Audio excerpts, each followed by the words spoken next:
resume en un interrogante que tiene una máscara de sencillez pero un trasfondo de raíces inagotables. ¿Tendrá el historiador la capacidad de generar una transformación social? La respuesta a esta pregunta nos ayuda a esclarecer este meollo en el que convergen y además se superponen elementos como las relaciones de poder, los ciclos de pobreza, los historiadores para los historiadores, la población sin conciencia, la manipulación de las élites. Todo esto dificulta la tan anhelada revolución de un historiador. Es cierto que el conocimiento genera poder y la historia tiene ese poder de legitimar el orden sociopolítico actual. Pero ¿de qué sirve el conocimiento sin praxis? Pues sin praxis no hay transformación. Ya nos decía Pierre Hadot citando a Kant que no se trata de especular constantemente, sino que hay que pensar a sí mismo de una buena vez en la aplicación. Es menester mencionar que la aceptación de las transformaciones sociales está netamente relacionada con el conjunto de reglas de cierta población, según las cuales discriminamos lo verdadero y lo falso. Es decir, si se aprueban las transformaciones o se rechazan. Es evidente exponer que la sociedad contemporánea acepta una transformación si y solo si contribuye al progreso económico, pues los mecanismos de poder quieren un beneficio siempre, una tajada jugosa.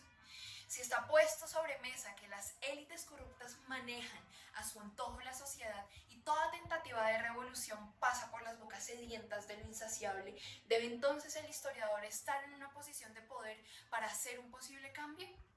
A mi vista, un poco Foucaultiana, el historiador, solo por el hecho de llamarse así, ya se encuentra ubicado en el escalón del poder. ¿O acaso en el colectivo académico le llamaremos a alguien historiador sin un título de alguna universidad que lo compruebe? El acto mismo de la educación superior desemboca en las relaciones de poder.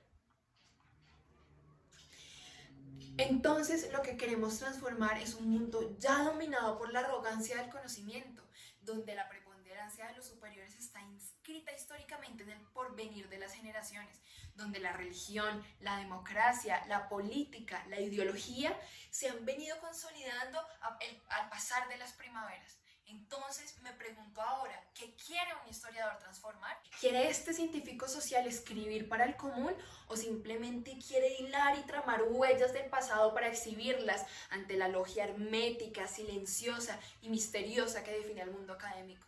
Si no existiera un círculo cerrado sin una órbita penetrable, entonces el historiador podría deleitarse con los resultados alentadores de la transformación colectiva. Sin embargo, con esto me surge otra inquietud. Si el escritor divulga su conocimiento, ¿el común se interesaría por la historia?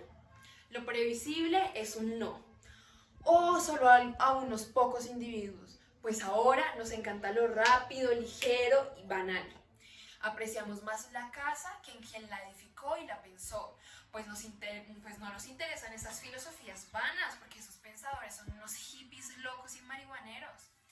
Pero los ingenieros son una proeza. No estoy criticando a los ingenieros ni su utilidad, pero sí son vistos como una proeza traída del cielo. Ellos sí son útiles. ¿Pensar para qué? ¿Producir para consumir? ¡Excelente! ¿Cómo transformar una sociedad tan acostumbrada a producir pero no a pensar, a criticar pero no a investigar, a amar el progreso pero solo si genera una ganancia? Se puede hacer una transformación reflexiva, simple de entender, comprensible para los interesados, y el común podría fiebrarse con esta idea de entender la historia, la memoria de su país, sus conflictos, pero somos pura pasión volátil. Estas pasiones pronto se acaban y la vida sigue igual. ¿Dónde quedó la transformación entonces? ¿Cómo hacer un cambio próspero pero duradero? Pues por interesante que suene el discurso histórico, al mundo le encanta su propio pecunio. Y aunque viendo con sus ojos que las ciencias útiles no están mejorando al mundo, siguen salvaguardándose en esta ciencia que es un salvavidas ineficaz, pues aunque los mantiene a flote, nunca los lleva a tierra firme ni les consigue un rescate. El mundo está cada vez peor, hay más hambre, más pobreza, más inseguridad. La política que debería progresar por sus años de experiencia ya ni siquiera es un arte, sino una cueva de ladrones. Y aunque es la historia la que puede dar sentido a los procesos sociales actuales, al común le vale un bledo lo que sucedió, de dónde vienen, lo que llevó a su sociedad a ser como es, lo que llevó a su tradición a consolidarse. Aquí no se mira para atrás ni para coger fuerza. El pasado es como unos padres ignorados e inexistentes a los ojos de sus hijos criados y ya independizados. Hijos que aunque fueron engendrados y amamantados por los mismos padres, ahora los rechazan sin ningún remordimiento. La transformación social de un historiador, a mi parecer, debería empezar por un cambio en las prácticas del presente, hacer entender a la población lo importante que sucede hoy y cómo el pasado es un puente de comprensión. Asimilar que sin el pasado no hay presente y sin el presente no hay pasado y que son dependientes el uno del otro. Pero, ¿cómo haremos una transformación si los individuos ni entienden qué está pasando en la actualidad? Pues dirá Edward Carr que la historia solo surge cuando el presente se pregunta cómo llegó a ser y busca la respuesta en lo que ocurrió. Empieza un diálogo entonces interminable entre el presente y el pasado, es decir, que el pasado solo podremos comprenderlo a través del cristal del presente. La tarea del historiador es compleja, es ardua, pues debemos empezar desde una raíz recóndita, casi tan inalcanzable como la cosa en sí que nos explicó Nietzsche. El historiador, contra viento y marea, debe untarse de la realidad, chocarse con ese mundo desigual, cruel, impredecible, pero consciente, pues el historiador tiene la responsabilidad de comprender el mundo para transformarlo. Por otro lado, las condiciones sociales pueden llegar a ser un gran impedimento para generar una transformación. ¿Acaso una persona que no tiene que comer se interesará más por el relato de Bosnia o por saciar su hambre? ¿Para qué le interesará a esta persona enterarse de la filosofía griega si Sócrates no le servirá un plato de comida? Entonces me planteo, ¿cómo debe ser esta transformación social? Y cuando pensamos en transformación, ¿en quiénes estamos pensando? Es por esto por lo que regreso al asunto de que hacer historias de las élites, pues solo por el hecho de haber escrito y estar grabando este video significa que mis necesidades básicas están cubiertas. No tengo que camellar por mi desayuno o por mi almuerzo y por eso me puedo tomar el tiempo de redactar y cavilar por horas sin que nada me disturbe. ¿Qué quisiera aprender un niño que crece en una situación precaria? ¿Quisiera aprender a hacer empanadas, zapatos, arreglar máquinas para ganar un poco de dinero? ¿O preferiría aprender historia para contarle daticos curiosos a sus compañeros, sabiendo que si quisiera ganar dinero con la historia, tendría que pasar por una universidad a la cual no tiene cómo pagar para después de muchos años hacer una publicación en un artículo o conseguir un trabajo para comer de la historia? Tal vez la respuesta a todas estas preguntas puede desanimar el alma de un científico social. Entonces, volvamos al inicio. De acuerdo con lo que expone Thomas Kuhn, en donde una transformación va ligada a una revolución y está definida como un cambio en los paradigmas, ¿tendrá el historiador la capacidad de generar una transformación en un mundo concreto, real, físico, como lo describió Karl Marx? Con este gran esbozo y esta crítica se podría decir que una transformación sí es posible, pero demasiado compleja, queda mucha tela por cortar antes de pensar en un cambio. Algunas pautas podrían ser empezar desde el presente, abrir el círculo académico, mejorar el sistema político para la ayuda al cumplimiento de las necesidades básicas en los vulnerables, mejorar el sistema educativo para promover los intereses de las necesidades por el espíritu, de las que tanto nos habla Dilthey, pues dirá Husserl que son estas las únicas que nos dan sentido. Con el fin de enriquecer esta ponencia, recurrí a entrevistar a un doctor de 60 años y a una estudiante de medicina de 20 años.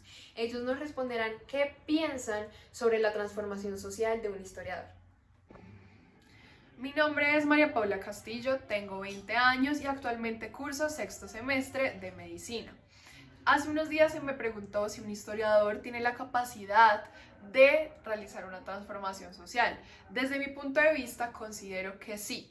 Un historiador puede realizar una transformación social y lo he visto en mi formación académica porque mi universidad desde primer semestre hasta sexto semestre nos ha inculcado un componente sociohumanístico en el cual veo una cátedra de historia, la cual me ha hecho ver la vida desde una manera mucho más crítica, donde puedo entender quiénes son los que generan conocimiento y cómo se genera y consolida ese conocimiento en la sociedad científica actual. Además, lo puedo ver en mi práctica clínica, porque cada vez que me enfrento a un paciente, no solo veo su enfermedad como ausencia de salud, sino que también lo puedo ver cómo la salud es atravesada por todos los determinantes sociales que son fundamentales en la sociedad colombiana. Muchas gracias por tu disposición para participar en este encuentro. Ahora te pido el favor que me digas un ejemplo concreto en el cual la historia te haya ayudado en la atención de un paciente. Bueno, la historia me ha ayudado porque he aprendido cómo la enfermedad se ha visto a lo largo de la historia y cómo han sido los diferentes componentes científicos que definen una patología. Entonces, actualmente, al abordar un paciente, puedo entender desde una manera holística qué es lo que está causando su enfermedad. Entonces ya no lo va a ver como en el siglo, perdón si no recuerdo muy bien los siglos, en el siglo XVIII, que se veía desde una visión anatomopatológica, donde pensamos que tiene una lesión en tal parte, entonces se produce una enfermedad. O desde en los postulados de Koch, entonces es solo un microorganismo el que causa la enfermedad. Entonces, pues ahora yo puedo entender que todo eso se junta para determinar una patología hoy en día, y también puedo integrarlo con todos los determinantes sociales que son económicos, sociales, para poder darle una mejor atención a un paciente. Entonces, pues ahí puedo entender que las enfermedades no solo se derivan de un componente biológico, sino que tienen un componente social. Mi participación principalmente es porque me interrogaron sobre si un historiador produce una verdadera transformación social. Mi oficio es profesional de la medicina y un historiador con su aporte investigativo idóneo contribuye invaluablemente en la transformación y renovación de la sociedad y de la cultura de la misma. Millares de ejemplos son patéticos. Los historiadores de la medicina indudablemente han ayudado a promocionar y a mejorar los hábitos de vida. O sea, prácticamente ellos han promocionado los hábitos de vida saludables. Primero, en la antigüedad pues se descubrió que en el agua estaban contenidas bacterias, parásitos, que infestaban el intestino humano y producían muchas complicaciones. Tapaban el intestino de los niños, que se llamaba obstrucción intestinal, y todo por los malos hábitos, también por las condiciones de pobreza y por la mala calidad del agua. Entonces se empezó a potabilizar el agua, a mejorar la calidad del agua, la construcción de acueductos, y ya el agua pues se purificaba y se evitaba mucha mortalidad infantil.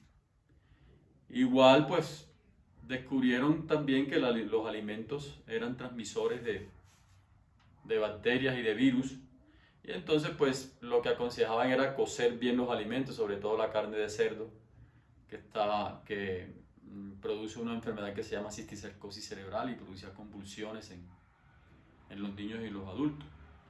La invención de la penicilina para curar la sífilis y las técnicas de laboratorio. Un historiador es un investigador exhaustivo que registra un hecho o un suceso que con el transcurrir de los siglos sí genera un cambio en el comportamiento humano. Entonces pues sí opino que un historiador sí puede transformar verdaderamente el cambio y generar una renovación en el comportamiento de la sociedad. ¿Podrías decirnos cómo la historia puede transformar prácticas en tu desempeño laboral? Sí, es una herramienta fundamental la historia en la práctica de la medicina.